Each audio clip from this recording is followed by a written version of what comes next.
하나님 아버지 감사합니다. 수요일 저녁 시간 힘들고 어렵지만 저희들이 교회 나오는 것을 기억하고 다시 함께 모여서 하나님 말씀을 듣게 해주셔서 감사합니다. 오늘 저희들이 하나님 말씀을 들을 때 바르게 듣고 바르게 이해할 수 있도록 지혜와 총명을 허락하여 주시옵소서. 그래 이 땅에 살면서 하나님 나라 백성으로 주님 바르게 섬기는 사람으로 살아갈 수 있는 모두가 다 되게 인도하여 주시옵소서. 예수님의 이름으로 기도드리옵나이다. 아멘. 우리 함께 찬송가 315장을 찬송하겠습니다.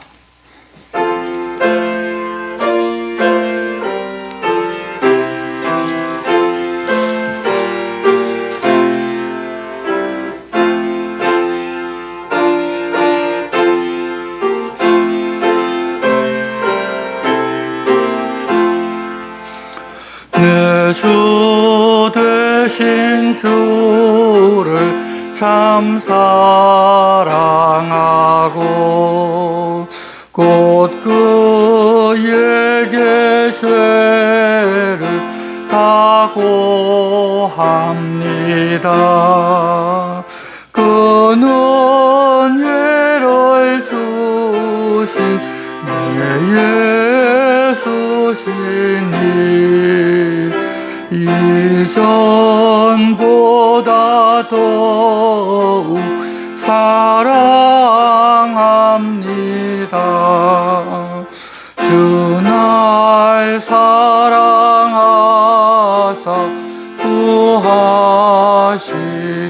구하시려고 저 십자가 고난 당하셨도다. 그가 시관 서신 내 주 배우니 이전보다 더욱 사랑합니다. 내 평생의 힘쓸 그 큰 의무는 주 예수의 덕을 늘 기림이라. 숨질 때에까지 할 말씀은 이전보다 더욱 사랑합니다. 그 영광의 나라 나 들어가서 그 풍성한 은혜 늘 감사하리. 금멸유관 서고 나 찬송할 마. 이전보다 더욱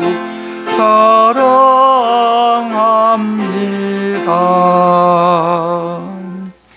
아멘. 오늘 우리에게 주시는 말씀은 에스겔서 40장부터 48장까지의 말씀입니다. 말씀 교독은 40장 1절부터 4절 말씀만 우리 한 절씩 교독하겠습니다.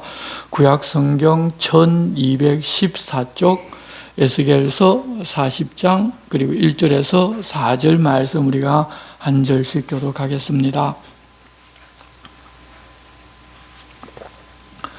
우리가 사로잡힌 지 25째 해 성이 함락된 후 14째 해 첫째 달 10째 날에 곧 그날에 여호와의 권능이 내게 임하여 나를 데리고 이스라엘 땅으로 가시되 하나님의 산상에 나를 데리고 이스라엘 땅에 이르러 나를 매우 높은 산 위에 내려놓으시는데 거기에서 나무로 향하여 성읍상 같은 것이 있더라.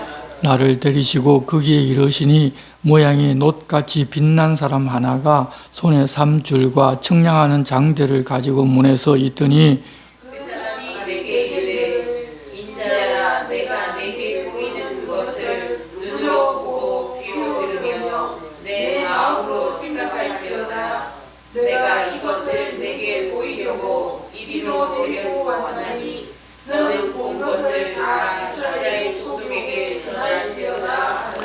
아멘.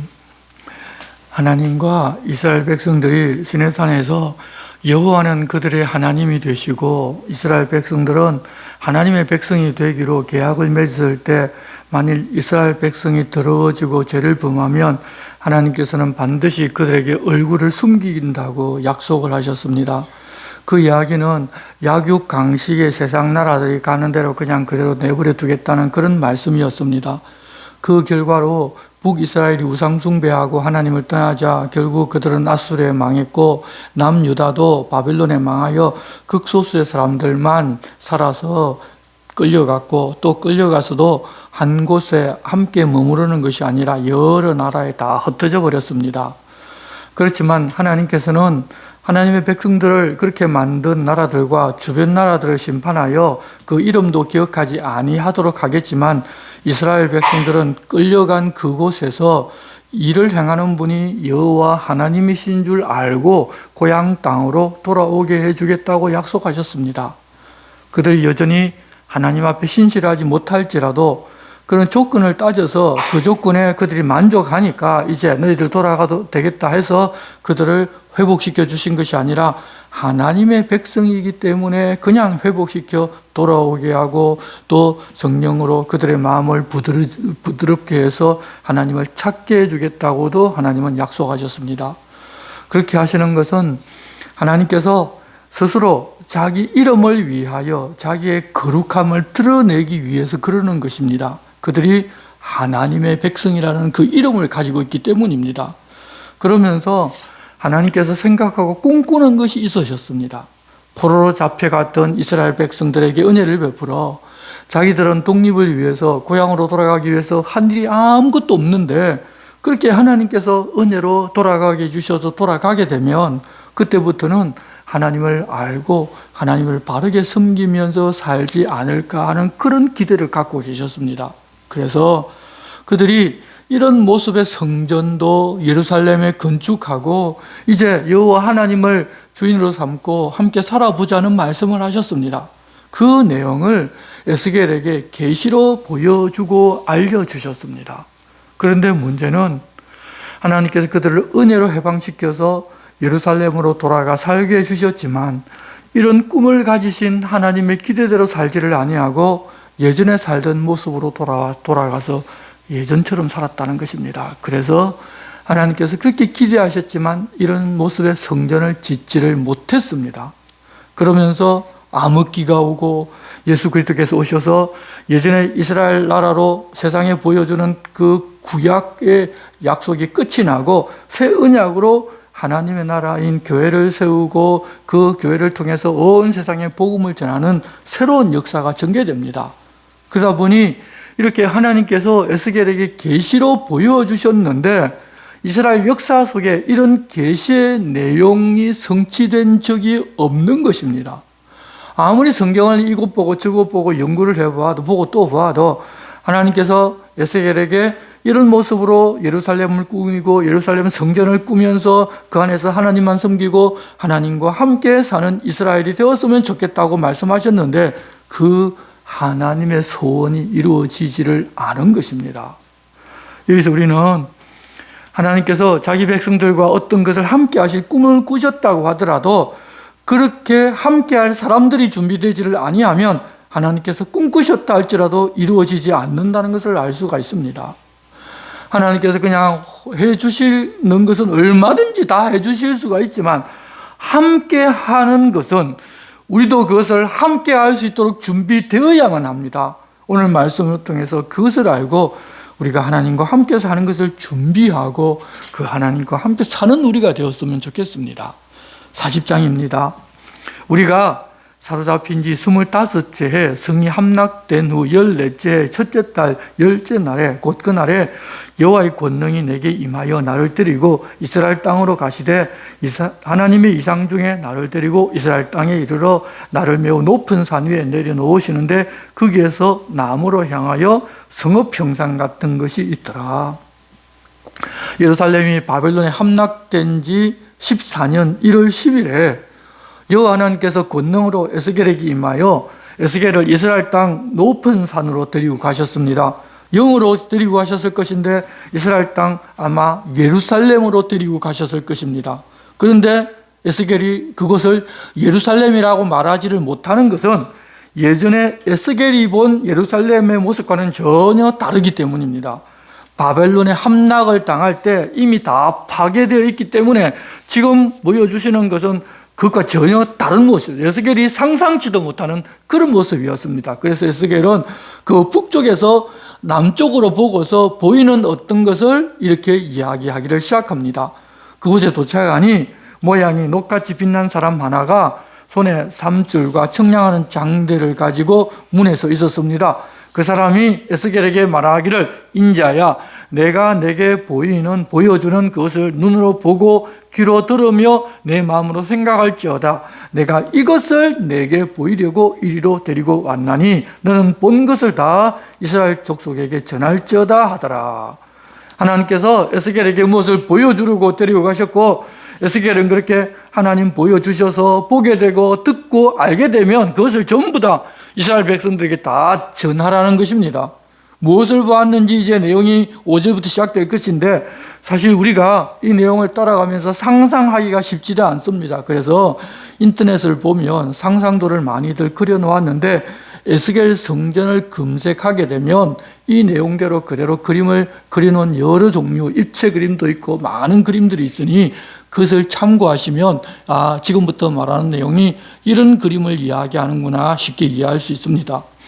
5절부터 시작되는 내용은 그래서 그 성읍의 모양이 어떻게 생기고 어떤 구조로 되어 있는지를 보여주셨고 또 청량을 해서 그 크기가 얼마나 되는지를 알려주셨습니다. 5절부터는 동쪽을 향한 문에 대한 내용이고 17절까지 26절까지 이어지고 17절은 바깥뜰에 대한 내용이고 20절부터는 북쪽을 향한 문에 대한 내용이고 28절에는 안뜰 남쪽 문에 대하여 32절은 안뜰 동쪽 문에 대하여 35절은 안뜰 북쪽 문 38절은 안뜰 북쪽 문에는 여러 건물들에 대한 이야기이고 48절에는 성전문 현관에 대한 모습입니다. 그리고서 41장 1절부터는 성소와 지성소와 골방에 대한 내용이고 12절부터는 서쪽 건물과 성전의 넓이가 나오고 21절부터는 나무 제단과 성전의 문들에 대한 내용입니다. 그냥 이렇게 진행하는 이유를 조금 이따가 설명을 해드리겠습니다.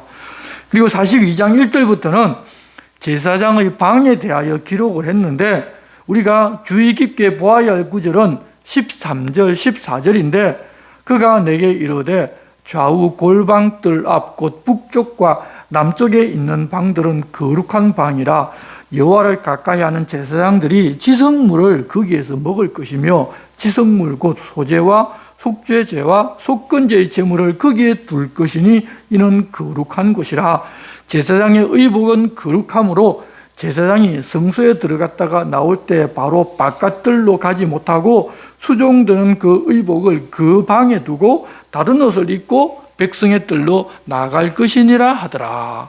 이 성전에 제사장이 있어서 지성물을 그곳에서 먹고 하나님께 제사 드리는 제물을 그곳에다 놓아두라고 하셨습니다. 또 제사장이 하나님을 섬기러 들어갈 때 입는 그 옷은 거룩하기 때문에 그 옷을 입고 바깥으로 나와서는 안 되고 그 옷을 이 방에 두고서 다른 옷으로 갈아입고 나가라고 말씀하셨습니다. 그래서 이 성전에는 하나님께 동물 제사를 드리는 제사장이 있고 제사의 직무가 이어지고 있는 그런 곳입니다. 그러면 이 모습은 예수님께서 오시기 전 예루살렘 성전에 제사장을 두고 동물 제사를 지내는 구약의 제사법을 지금 이야기하고 계시다는 것을 알 수가 있습니다. 예수님께서 십자가를 지고 돌아가실 때 지성소를 맡고 있는 휘장이 찢어져서 이제는 지성소라는 곳이 없습니다. 더구나 하늘 성전에서 만일 이런 제사를 지낸다고 말 못합니다. 왜냐하면 하늘에 있는 성전에는 이런 동물 제사를 지내지 않기 때문입니다. 그래서 그들이 돌아가면 이런 새 예루살렘에서 새 예루살렘 성전을 건축하고 그곳에서 이스라엘 백성들이 이렇게 하면 좋겠다고 하시는 하나님의 말씀이라는 것을 우리가 깨달아 알 수가 있습니다. 계속해서 15절 보면 성전의 사면담을 청량해서 그 크기를 기록해 놓았고 이제 43장으로 넘어가면 에스겔을 동쪽을 향한 문으로 데리고 가시는데 여호와 하나님의 영광이 동쪽에서부터 와서 그 성전 안으로 들어가시는 것을 보게 하셨습니다. 3절을 보면 그 모습이 전에 성읍을 멸하러 올 때 보던 환상과 같고 그발 강가에서 보던 환상과도 같은 모습이어서 에스겔이 볼 때 얼굴을 대고 땅에 엎드립니다. 전에 바벨론에 있는 장로들이 에스겔을 찾아와서 아니 자기들이 무엇을 잘못했기에 이렇게 했느냐고 하나님께 따지러 왔을 때 하나님께서 순식간에 그를 데리고 예루살렘으로 가서 그것에서 어떤 일이 일어나고 있는지를 다 보여주시고 그들이 하나님의 성전에서 우상 숭배를 하고 있기 때문에 하나님께서는 더 이상 그곳에서 머물 수 없어서 떠나는 모습을 보여주셨는데 이제 하나님께서 새롭게 성전을 만들면 그곳에 들어가서 그곳에 있는 모습을 지금 보여주고 계신 것입니다. 그렇게 하나님 들어가시고 에스겔도 데리고 들어가셨는데 그때 6절 보면 어떤 사람이 에스겔 곁에 서 있으면서 이렇게 말합니다. 그가 내게 이르시되 인자야 이는 내 보좌의 처소 내 발을 두는 처소 내가 이스라엘 족속 가운데 영원히 있을 곳이라. 이스라엘 족속 곧 그들과 그들의 왕들이 음행하여 그 죽은 왕들의 시체로 다시는 내 거룩한 이름을 더럽히지 아니하리라.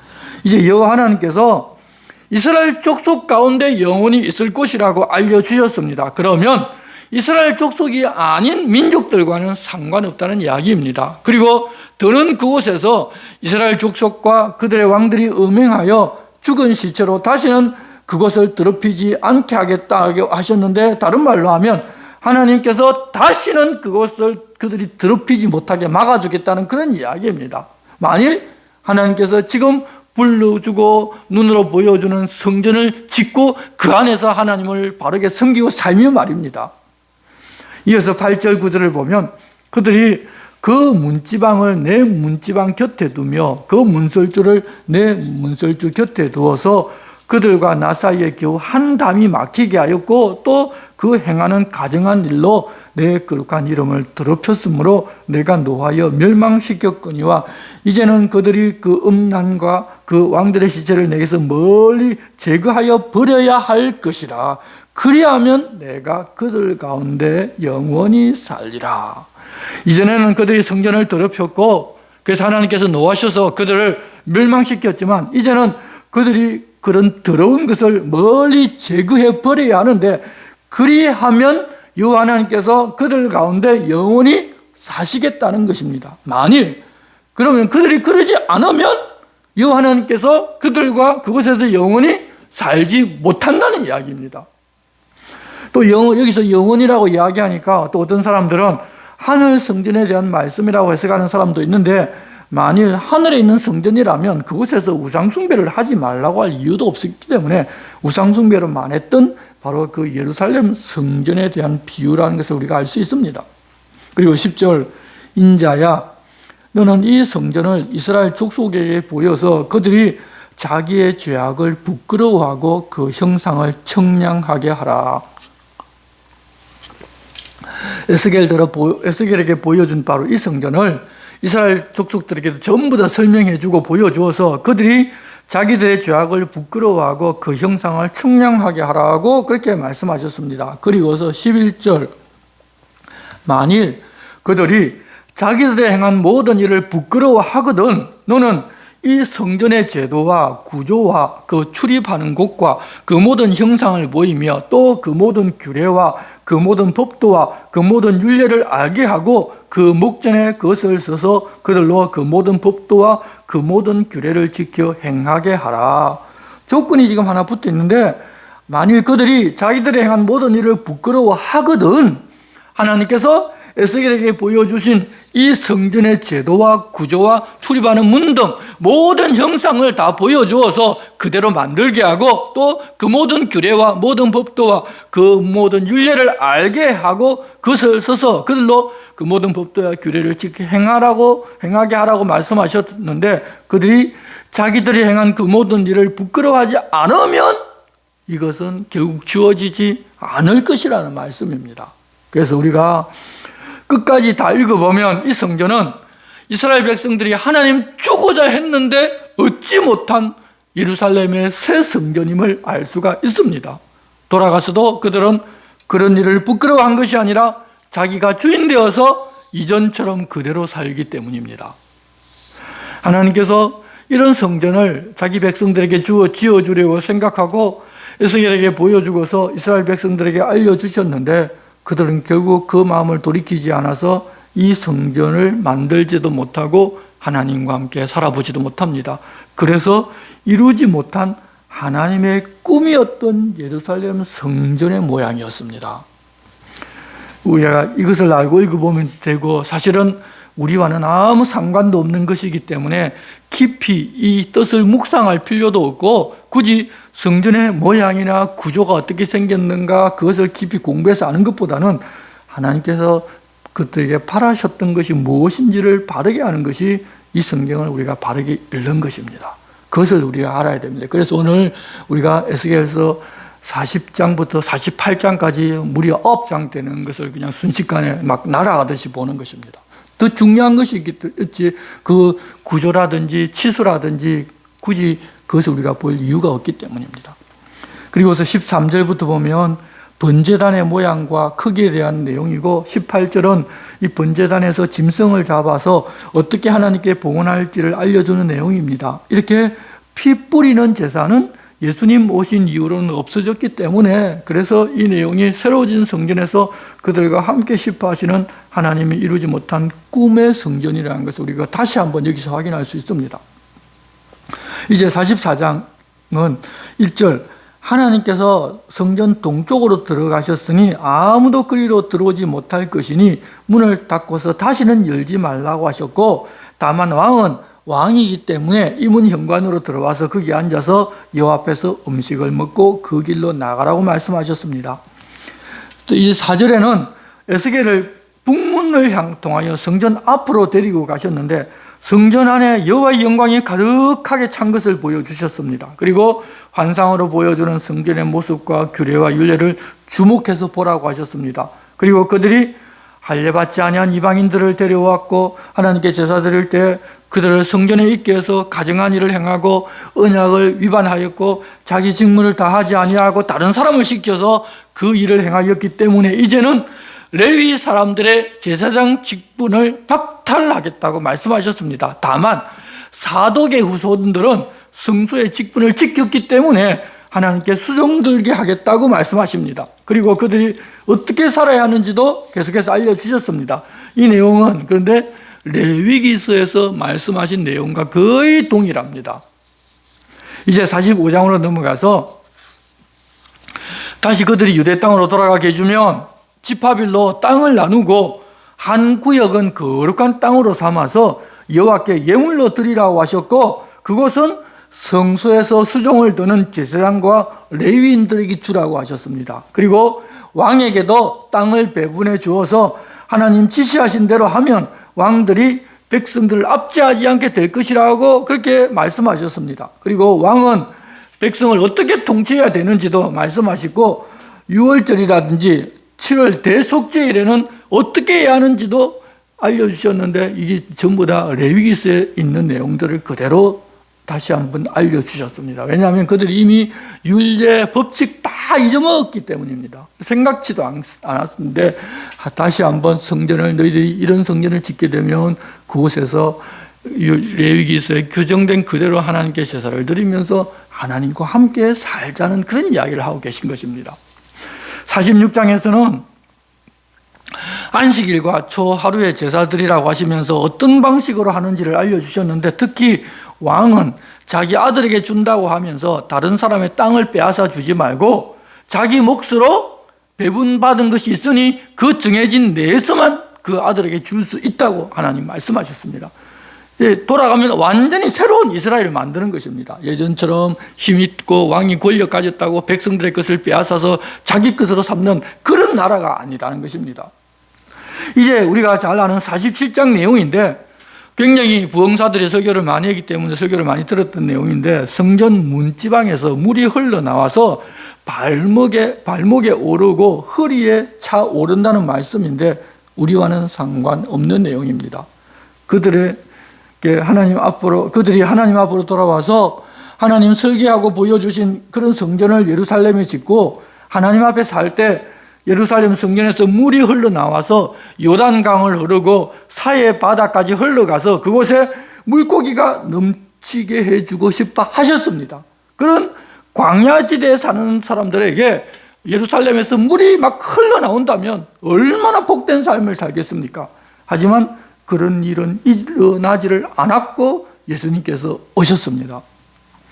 하나님 앞에서 하나님을 모시고 살면서 하나님을 바르게 섬기고 살면 이런 복된 삶을 누리게 해주시려고 하나님이 꿈을 꾸셨는데 백성들이 그냥 그것을 다 거부해버린 것입니다. 그랬는데도 하나님께서는 그들을 자기 백성으로 삼으셨기 때문에 버리지 아니하고 그들에게 먼저 구원의 소식인 예수 그리스도를 보내주셨습니다. 그리고 버리지 않겠다고 약속하셨기 때문에 예수 그리스도를 거부하고 믿지 않는 그들을 지금도 버리지를 아니하고 이후에 세상 끝날에 다시 그들조차 예수 그리스도를 믿고 하나님께로 돌아오는 역사를 준비해 놓으셨다고 사도 바울을 통해서 우리에게 알려주셨습니다.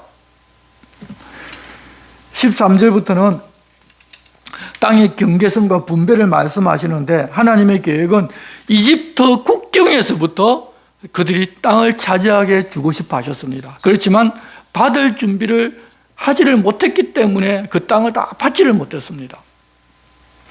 그리고 48장에는 지파별로 땅의 경계가 나오는데 특히 30절 말씀을 보면 새로운 예루살렘을 성을 어떻게 만들어야 할지, 성전이 아니라 성을 어떻게 만들어야 할지 알려주시는데 그 모습이 계시록에 나오는 새 예루살렘의 모습과 유사합니다.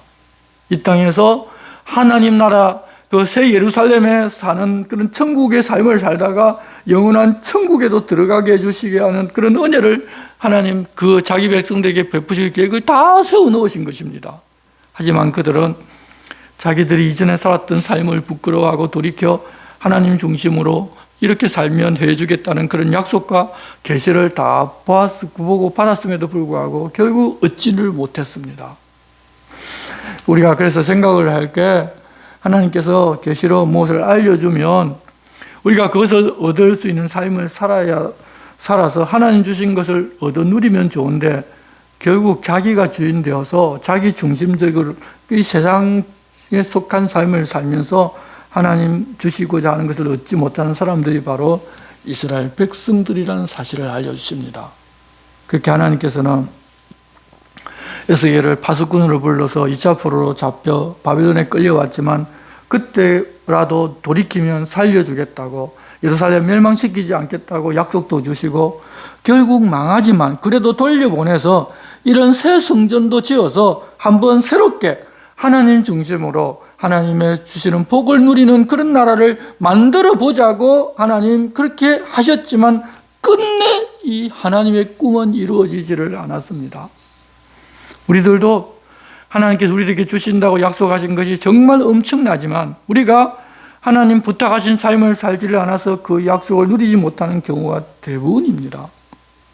사람들이 말하기를 우리가 하나님께 달라 하지를 않아서 목숨 걸고 구하지를 않아서 하늘 보자고 흔들릴 정도 흔들는 그런 큰 소리를 가지고 삼기도 하고 나무 뿌리를 뽑을 정도의 지극정성을 가지고 하지 않아서 하나님께 못 얻는 것으로 생각하는데 죄송하지만 달라 하면서도 그것을 받을 만큼 하나님 앞에서 우리가 살지를 않았기 때문에 얻지를 못하는 것입니다.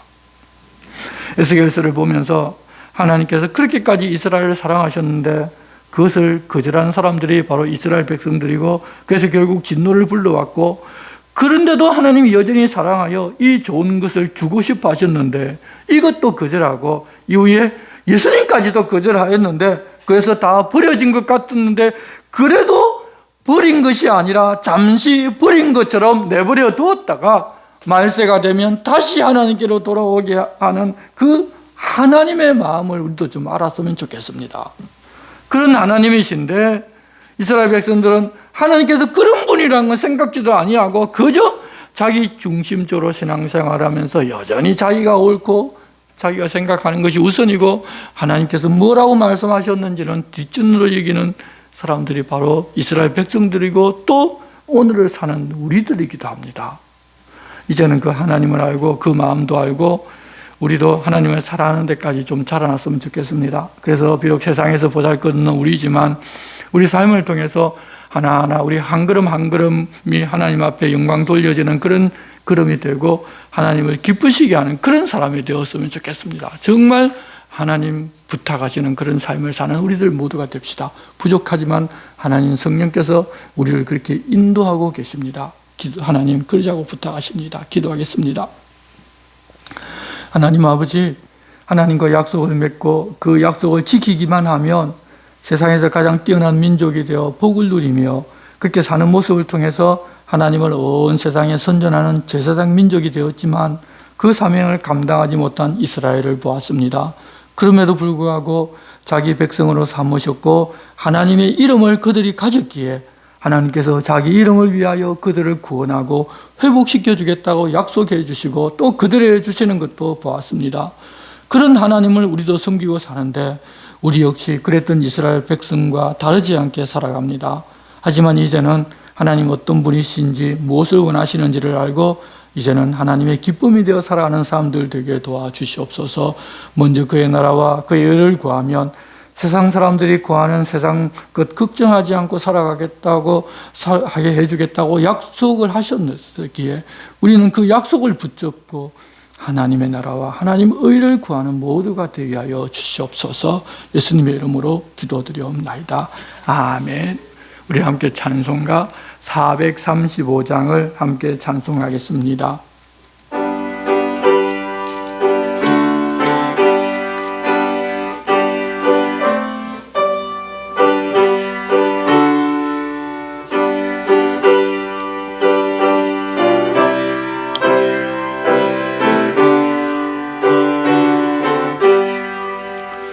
나의 영원하신 기업 생명보다 귀하다. 나의 갈 길 다가도록 나와 동행하소서.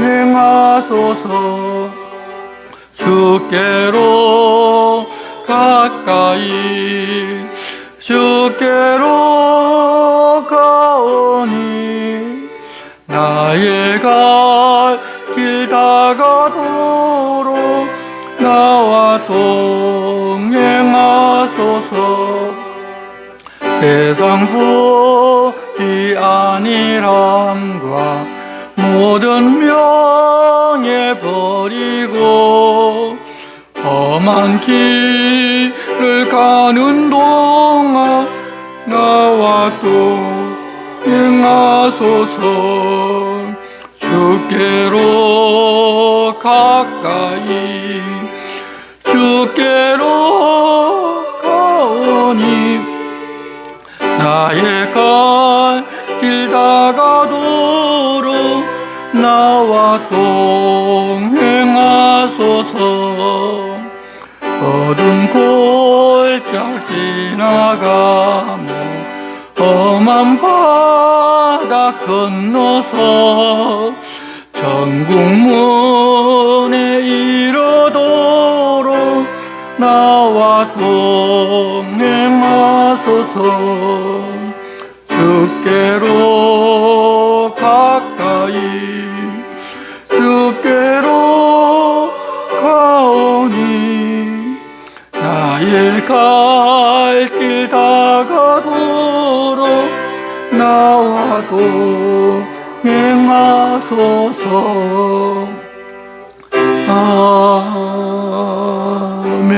아멘. 주님 가르쳐주신 기도를 드리겠습니다. 하늘에 계신 우리 아버지, 아버지의 이름을 거룩하게 하시며 아버지의 나라가 오게 하시며 아버지의 뜻이 하늘에서와 같이 땅에서도 이루어지게 하소서.